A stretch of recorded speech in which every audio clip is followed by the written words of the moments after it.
يلا يا جماعة، يلا يلا قيام.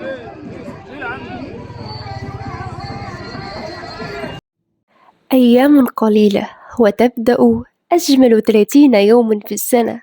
رائحة رمضان تزداد يوما بعد يوم لتعلن قربه. بلغكم الله رمضان مكتملين مجتمعين متحابين لا فاقدين ولا مفقودين. تذكر رمضان قصير لا يحتمل التقصير، وقدومه عبور لا يقبل الفتور. فكلما تكاسلت تذكر أيام معدودات. رمضان بين 11 شهرا كيوسف بين 11 كوكبا. فلا تقتلوه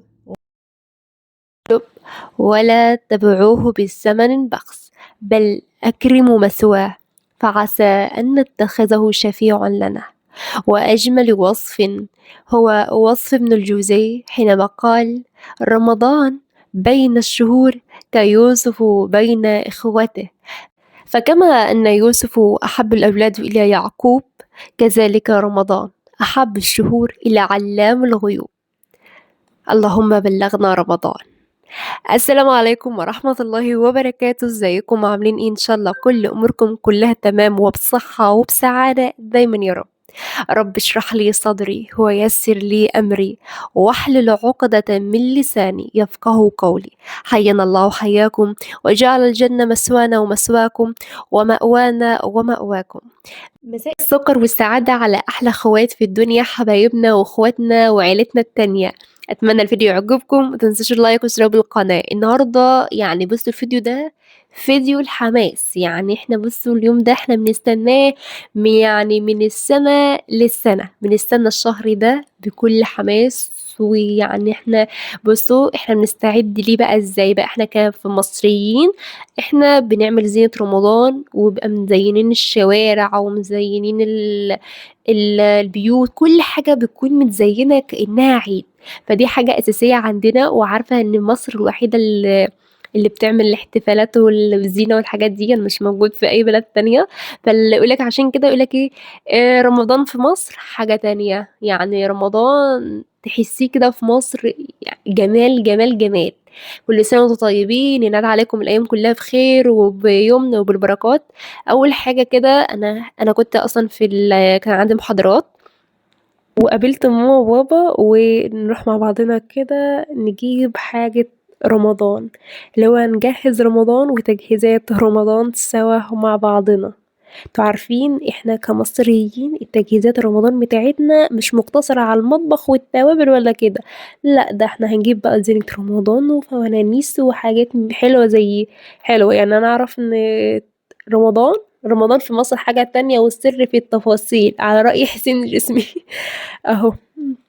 يعني رمضان فيها بهجة، يعني الشوارع كفاية، الشوارع والأضواء انت بتبقى ماشي كده ماشي في فرح بجد، بتبقى سعادة، والناس يعني بيبقى فيه كده، بيبقى فيه اليوم بركة والحمد لله. فزي ما شايفين كده خدنا بعضنا كده ورحنا ايه، عند العطارة دي، ورحنا دي الخروب، جيب بلح وخروب وحاجات رسمية، حاجة أساسية كده في رمضان إن احنا لازم يكون الطبق ده رسمي موجود في الأطباق بتاعة الفطار. ساعة ما أقول بدفع الإفطار يكون ده كل الحاجات دي متجهزة كده في السفرة، في سفرة الفطار. جبنا بلح وجبنا خروب. الخروب هنا بقى ماما كانت بتقول لي: يا آلاء ملاحتي، يعني الأطعمة التانية يعني احنا ما بنحبهاش. فبقول لها: هاتي مانجا. فبتقول لي: مانجا؟ احنا عندنا في الفريزر مانجا طبيعي، الطبيعي احلى من ان انا اجيب مصنم. فقالت لي: ايه، زودي بس الخروب. زودنا خروب وخدناهم. ويعني بجد الخروب ده حاجة اساسي في رمضان ده، يعني الخروب والسوبيا، الاتنين دولت يعني كفاية بس يتحطوا كده على في المحلات وكده. يعني أنا كنت صغيرة، كنت أول ما أشوف الخروب وأشوف الصوبيا وأشوف البلح أعرف إن رمضان جاي. يعني أنا صغيرة ما كنتش عندي أدرى ولا معلومات برمضان ولا كده، كانت ثقافتي صغيرة على قدي. فكنت باعرف رمضان بكده، من عمو كان بيجيب البياع بتاع البقالة كان خروب وصوبيا وكده، فكنت أكون عارفة إن ده رمضان قرب. وده بلح زي ما انتم شايفين كده، بلح بسمسم وفي بلح ده يعني في منه مستورد من برّه وحاجات ما شاء الله عليها.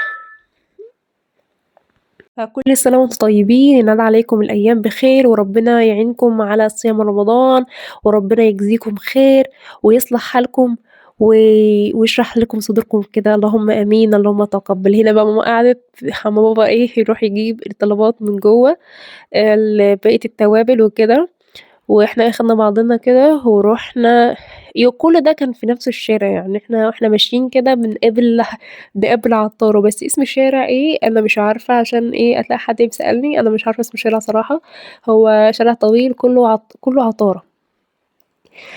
سبحان الله، هنا بقى زي ما شايفين كده البلح بأسعاره زي ما أنتم شايفينه كده أهو، أسعاره كل الأسعار زي ما أنتم قدّامكم كده.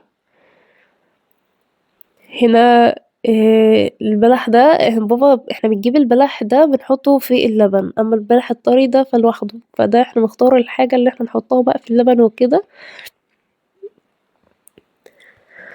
وبعدين بقى إيه هندخل للمحل من جوّه نجيب بقية الطلبات بتاعتنا وانتظرونا، يعني ما حدش يقفل الفيديو لحد كده، لسه بقى هنجيب الزينة والفنانيس والفوانيس والحاجات الحلوة دي، ما حدش يروح في حتة. وهنا كنا بنوزن البلح، هاسيبكم شوية كده مع الفيديو كده، بس أنا يعني أنا كنت باسجل كده في البداية لإن كان في أغاني رمضان كانت في الشوارع، ويعني أغاني رمضان والحاجات دي تيجي على كوبرايتر، فأنا سجلتها. هاسيبكم شوية كده مع الفيديو تستمتعوا شوية بالأجواء. شفتي دي اول واحد يجي في الفيديو. الناس هنا كلها محترمه. بس ناشفه وحلوه جميل. كرتونة من دي 380. كم كيلو؟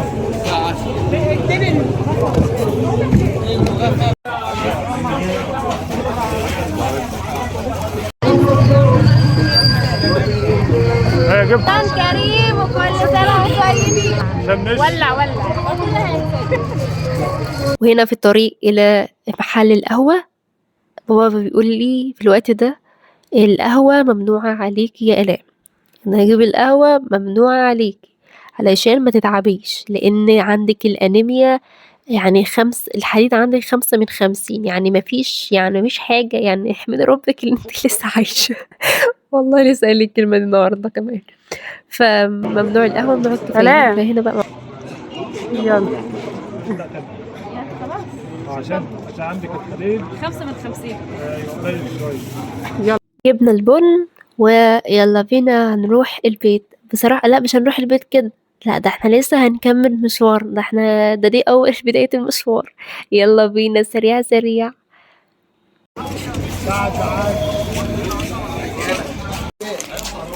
لما بكام؟ 45.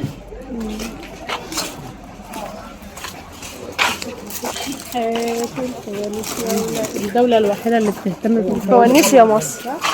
فعلا. تاخد اليد ولا ايه؟ بكام الواحدة؟ واحدة بكام؟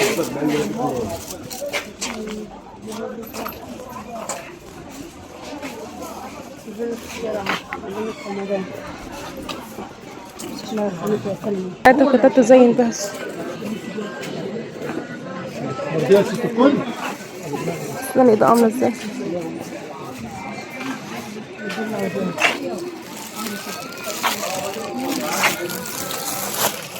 فاكرة الفوانيس اللي جبناها؟ نفسي اجيب لي، عارفة اللي هو السلاك اللي هو الصفرة اللي بتبقى نازلة على البيبان زي ده، السلاك الصفرة ده. زي واحدة زي كده حاطة في الأوضة. بكام؟ في نور؟ في نور وش.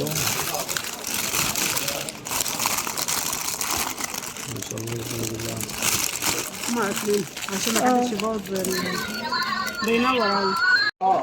ده احلى في نور، شكلها حلو.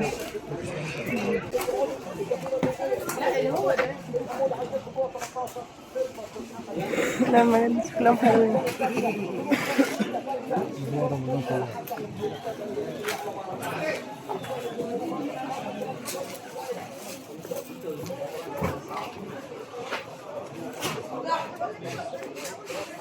ده المكان ده اكتشاف.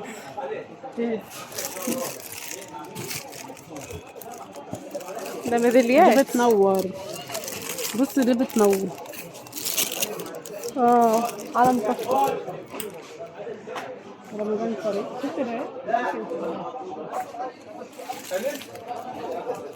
على فكرة دي بتتحط في الزاوية على الأرضية كده، والناس تقوم جايبة الستارة اللي هي الصفرا اللي الحتة اللي هنا كلها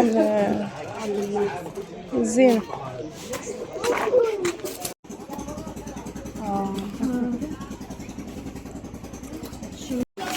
ده صغير، مفيش منه كبير.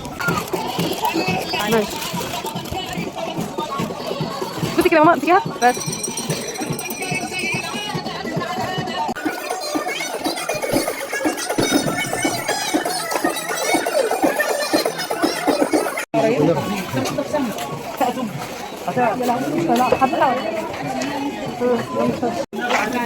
بكام دي؟ دي بتقلل تعمل 150 اللي ما بتقللش.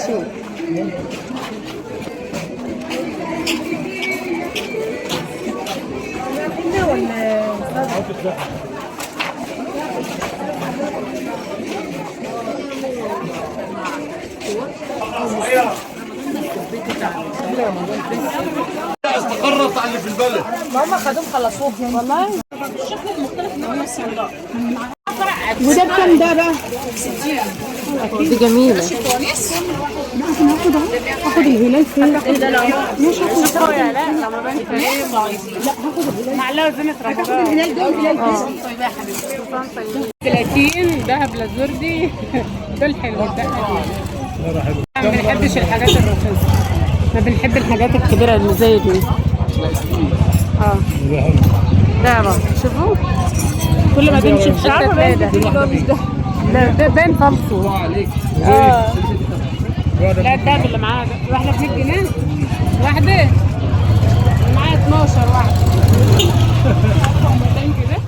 هنا بقى حبايبي بعد ما جينا بقى من المنصورة ولفينا جولة كده، كنا بنصلح عندنا حاجة كده في الكهرباء.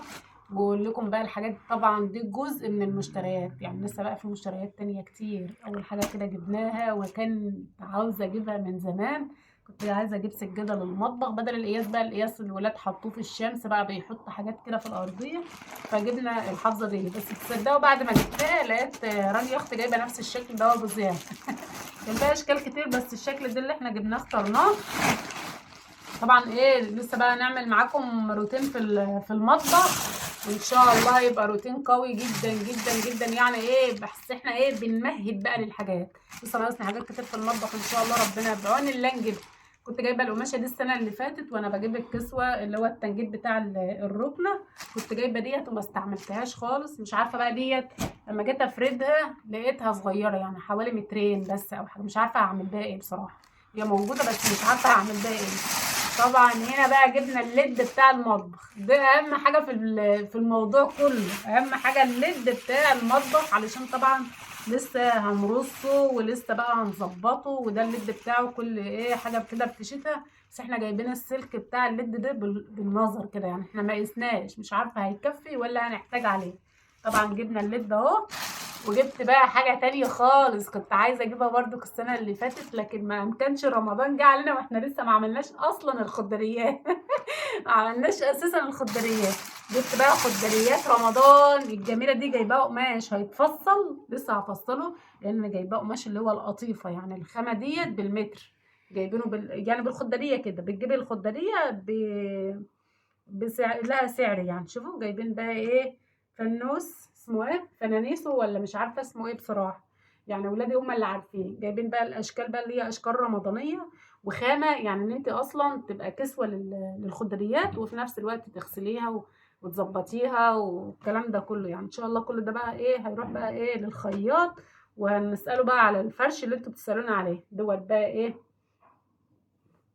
الشكل اهو. كان في شكل كده كنت حابه الاقيه بس بصراحه ما لقيتوش، ولو لقيته في اي وقت ان شاء الله بعون الله باذن الله هنجيبه. ايه رايكم بقى؟ ايه رايكم في الحلاوه دي؟ مش عايزين بقى بصوا كل الحاجات دي بقى كده. احنا جايبين كام خداديه؟ جايبين 7 خداديات. ده بقى الخداديات اللي انا جايباها، خداديات رمضان ونعمل اجواء رمضانيه كده وروحانيات حلوه وحاجات حلوه ان شاء الله. وادعوا لنا كده يا رب كده بعود الايام. مش عارفه ديت بقى اخدها معايا وانا رايحه عند الخياط، نفكر مع بعض كده. هو يعملها لي مفرش، هيعملها لي ترابيزه، مش عارفه لسه بصراحه. انتوا بقى لو عندكم اي اقتراحات. هي مترين بس، انا لما فردتها على اساس ان انا اقصها واحطها على الركنه لفه كده داير ما يدور، لقيتها بس هي ايه مترين بس مش هتكفي.